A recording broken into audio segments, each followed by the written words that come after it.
మీరు దత్తపదిని ఇవ్వాలి. ఇద్దరు సభకు నమస్కారములు. అవధాని గారికి అభివందనములు. ఈ రోజు నేను దత్తపది అంశంలో ఎంచుకున్న పదాలు రాముడు, కృష్ణుడు, కంసుడు, రావణుడు. ఈ పదాలతో పిఆర్సి నేపథ్యంగా సామాజిక అర్థంలో చమత్కార పద్యం చెప్పండి. రాముడు, కృష్ణుడు, కంసుడు, రావణుడు. ఈ నలుగురితో పిఆర్సి నేపథ్యంగా చమత్కార పద్యం చెప్పండి. సామాజిక అర్థంలో పిఆర్సి నేపథ్యంలో చెప్పాలి. పిఆర్సి నేపథ్యంలో అరుణ కుమారి గారి మనసులో ఉన్నది ఏదో చెప్పాలి. నేను వికటంగా చెప్తే మీకు పిఆర్సి రాదు. మీరు కూడా ఉద్యోగి.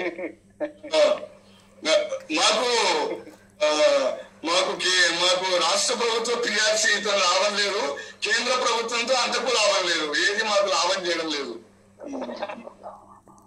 మీరు పిఆర్సి అంటే పద్యం రాస్తే చూస్తామనేమో.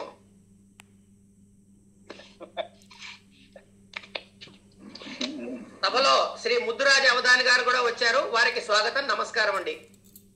అలాగే నిష్టల నరసింహం గారు, శైలజ గారు దంపతులు కూడా ఉన్నారు. వారికి కూడా నమస్కారం. అయ్యా మీరు ముందుకు వెళ్ళచ్చు. పట్టవర్ధన్ గారు. అయ్యా చెప్తున్నా.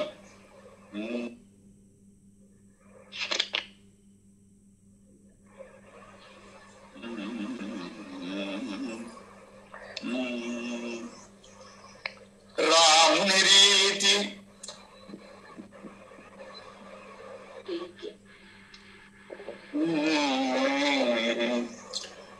రాముని రీతి ధర్మమునగ్రాలుచు, రాముని రీతి ధర్మమునగ్రాలుచు,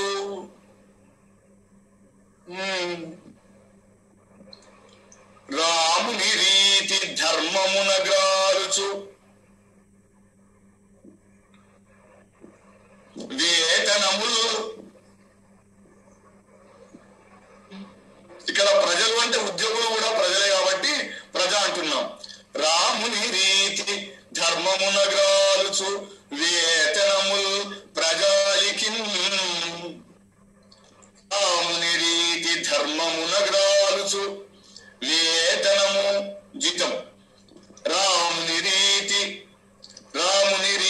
ధర్మమునగ్రాలుచు, వేతనముల్ ప్రజాలికి.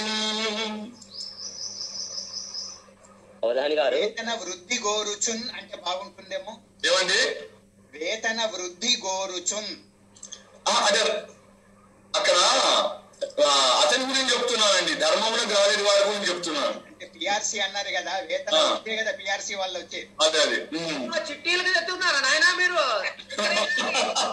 రాముని నీతి ధర్మమున గ్రాలుచు, వేతనముల్ ప్రజాలికి. అవధాని గారు, అయ్యా సీతమ్మ పారేసుకున్న నగలను రాముడు కాకుండా లక్ష్మణుడే గుర్తుపట్టాడు. అదేంటో నాకు తెలియదు కానీ ఆ నగలన్నీ లలిత జ్యువెలరీ వాళ్ళు తీసుకొచ్చుకున్నట్టున్నారు. అందుకే చాలా చాలా అద్భుతంగా ప్రకటనలు ఇస్తారు. సీతమ్మ వారు వారేసుకున్న నగలన్నీ లలిత జ్యువెలరీలో ఉన్నాయండి.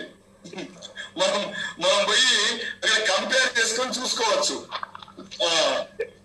ఇంతకు మీరు ఏమడిగారు? లక్ష్మణుడు ఎందుకు గుర్తుపట్టాడనా? అదే సీతమ్మ నగలను రాముడు కాకుండా లక్ష్మణుడు ఎట్లా గుర్తుపట్టాడు, కారణం ఏముంటుందని అర్థం. ఆ రహస్యం ఏంటి? అచ్చా, ఏం లేదండి. లక్ష్మణుడు ఎంతసేపు